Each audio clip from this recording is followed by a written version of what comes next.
Hello, everybody. I'm Tiffany with Class Act Heiress Consulting. Thanks for tuning in today. We're going to be talking with Hamza, who was an internal medicine applicant from the 2023-24 season. Welcome, Hamza. Nice to meet you again. Yes, nice to see you again, too. Today, I was hoping that you can talk a little bit about your match journey from start to finish, really, once you decided to pursue the USMLE path all the way up through match day. And if you can start by sharing about your background, that would be awesome. Yeah, absolutely. So as you mentioned, my name is Hamza. Actually, I'm currently an internal medicine resident, PGY2 to be specific, here in Saudi Arabia. I started thinking about the process of applying to the US residency in the late 2021. At that time, I was in my internship year. Did you feel like you hit any obstacles or barriers once you started the process? You booked your exam, you started studying. Was it smooth sailing from there on out? Actually, it was difficult in the beginning because the issue that the year I booked for my step one exam, it was the year they switched to pass and fail scoring system. So it was difficult for me to reach anybody just to ask them about their experience with the exam. Usually when I look on Google about any experience, everybody just mentioning their experience with the scored system. So sometimes you need, they will mention studying extra things just to get the 270, 260, which is something that we don't need to do at that time. So it was difficult for me to see anyone. So I had only my experience for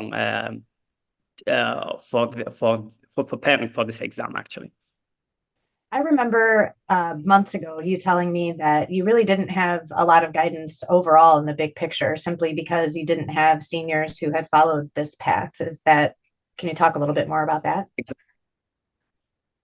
Yeah, well, most of the people here in Saudi would not prefer choosing to go to the US for residency because of the lengthy process. So we have to do step one, step two, step three, plus the clinical experience research year for some specialties. So it's difficult.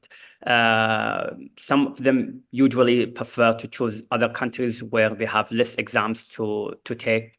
For example, the UK, they will ask only, I think, for one exam, Ireland as well. Canada as well, only for one exam. So it is a lengthy process. So you need to be committed just to finish this process. When it comes to gaining US clinical experience, can you talk a little bit about that?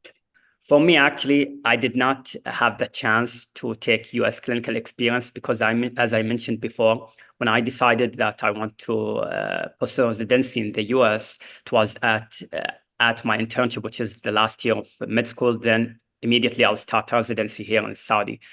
So I did not have the privilege just to go to the US to have a few months for US clinical experience. So it was a little bit difficult for me to find a spot. I think that's really encouraging, though. There are definitely other people who are not able to come to the US for clinical experience, either because of the financial burden that it carries or a visa or travel issue. So hearing your story that you were able to match successfully into internal medicine on your first attempt without US clinical experience is really encouraging. What would you say on your CV helped you do that?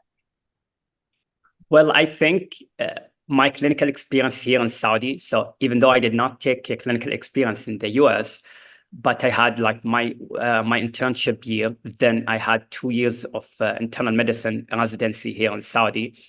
I think that helped me because I remember one of the interview actually asked me a lot about my experience. What do I do in the hospital? How can I handle patients? What is the load of the patients in my hospital? So I think that helped me a lot, even though I don't have US clinical experience, which I always recommend to do. I'm not saying that everybody should follow my path because it was difficult for me, but if I had the chance, definitely I would choose to go to take a US clinical experience. Okay. If we can stay focused on the CV a little bit, can you talk about what the process of putting that together was like when you first encountered Eris and saw all the different supplemental fields as well as the brand new 10 experience model? How did you begin the process of getting everything on paper?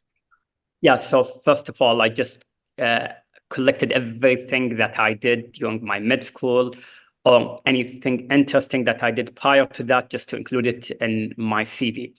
After that, I had to rewrite the CV because the issue that I did not know that there is a template for my ERAS. I thought it is like any other program that I applied to before. So they usually just ask us to do a PDF CV for then we will just submit. So it was a little bit different. So plus I needed some help from you, as you remember, just to put everything together.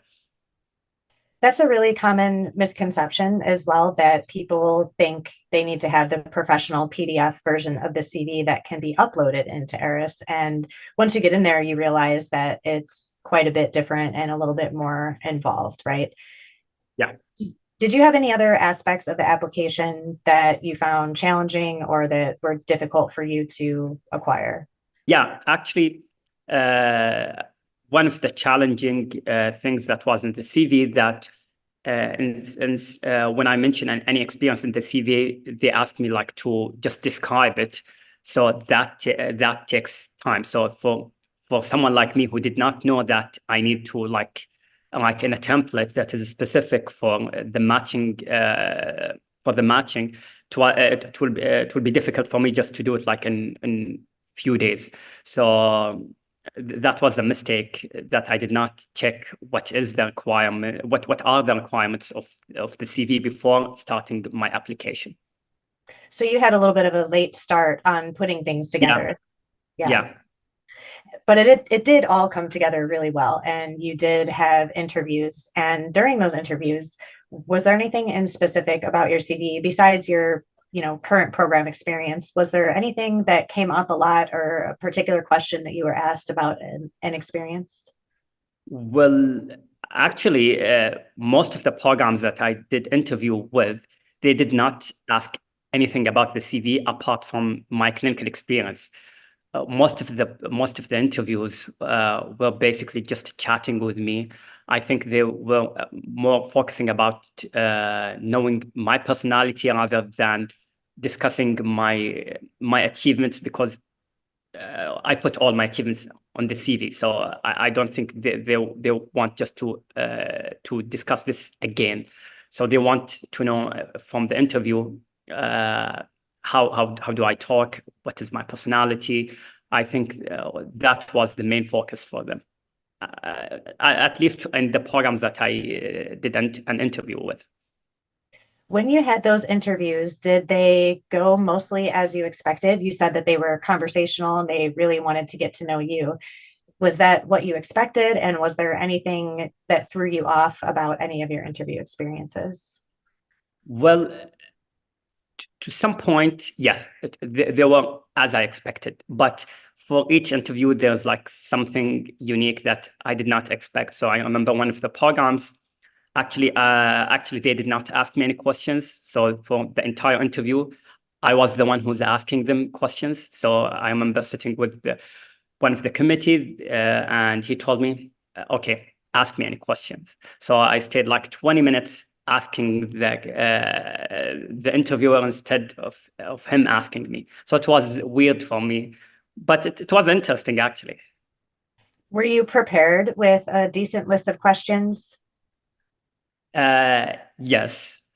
I prepared, actually, before any interview. I usually put 1 to 2 questions just in case if they ask me like, do you have any question? But in that interview, no, I had to create questions while I'm asking him my questions. I had to think for other questions simultaneously.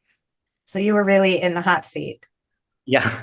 Yes. I think most of the time as the interviewee, you're in the hot seat anyway, but being the interviewee who has to come up with questions unexpectedly is a whole different game. Exactly. So if you could walk us through, we're going to fast forward to March 11th specifically. Can you walk us through what match day was like for you? Oh, it was stressful, I remember. So especially the last few hours before the results get released. So I was just, what if I don't get matched? So what is next? Then I started like talking with myself. Okay, so what? I will not lose anything. So if I did not get maths, I tried my best. So I'm trying convincing myself that I did what I can. But thankfully, I got matched. That was one like my best days ever. I wish And everybody like experienced this the same situation and scenarios. The feeling is just different. did you have anything special planned where you celebrated, or did you just take in the moment as it was and go from there? Yeah, I just took the moment. I remember being with my fiance, and she's the one who was holding the phone, not me, refreshing the email for the results, and she's the one who opened the result. So it was unexpected because initially I was not planning to open the result with anyone except for me staying at home, then checking the result just in case there's any disappointment. But then she pushed, no, you need to open it with me. And luckily I did. So it ended up being the greatest day ever Yeah, instead of a yeah. letdown at all. Yeah. Especially that she was filming. She was putting like a camera. I did not see it. Then that was nice because later she created a video for that. So I like this. That's really awesome. You'll have that video to watch back, I'm sure, countless Yeah, times exactly. in between now and when residency starts, which is right around the corner. Yeah, And exactly. Watch it again and again. is there anything in particular that you're doing to get ready for July when residency starts? Yeah, I'm trying my best to take uh, as much free time as possible, just enjoying with the family, doing what I want to do, avoiding anything stressful, especially related to residency, studying, and everything. I'm not planning to do any studying until like almost the time for residency, because at this time you just need to relax because we have like 3 difficult years uh, coming ahead. So, as an IMG who matched with no US clinical experience and with a couple of years since graduation, you are sitting in a seat that many people want to be sitting in come next March. Is there any advice or guidance that you would offer to this season's applicants? Hmm. I think my advice is just to definitely I will not give any advice regarding step 1 and step 2 because I think the one who's applying for this year already finished most of the process. But I think I would highly recommend reviewing all the details and the requirements for the matching, so they don't like get stuck like what I had. So when I did not know the details about the requirements for the CV, for example, so I only had like a few days just to prepare the CV because I thought it was PDF document. Then no, we had a template that we need to fill. So I think it's better just to reread the requirements and the deadlines as well. So, start early. That would probably be your number one tip. Yeah, because I remember this is not my only mistake. My plan was, or my thought was, just finish step 1, step 2, then everything will be easy, which is not true because you need to prepare for other things. For example, the pathways. There are 6 pathways for IMGs that we need to choose one in order to apply for the matching system. So I did not know about this until late August, and the matching will start September. So it was critical timing. But thankfully, I had my mentors help me to just finish this pathway because the pathway asked me to do like 6 mini CX with 3 different attending.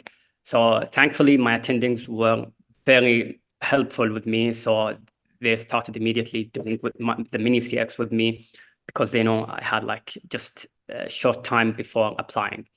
Well, I want to thank you very much for taking the time to talk to me today and share a little bit about your journey.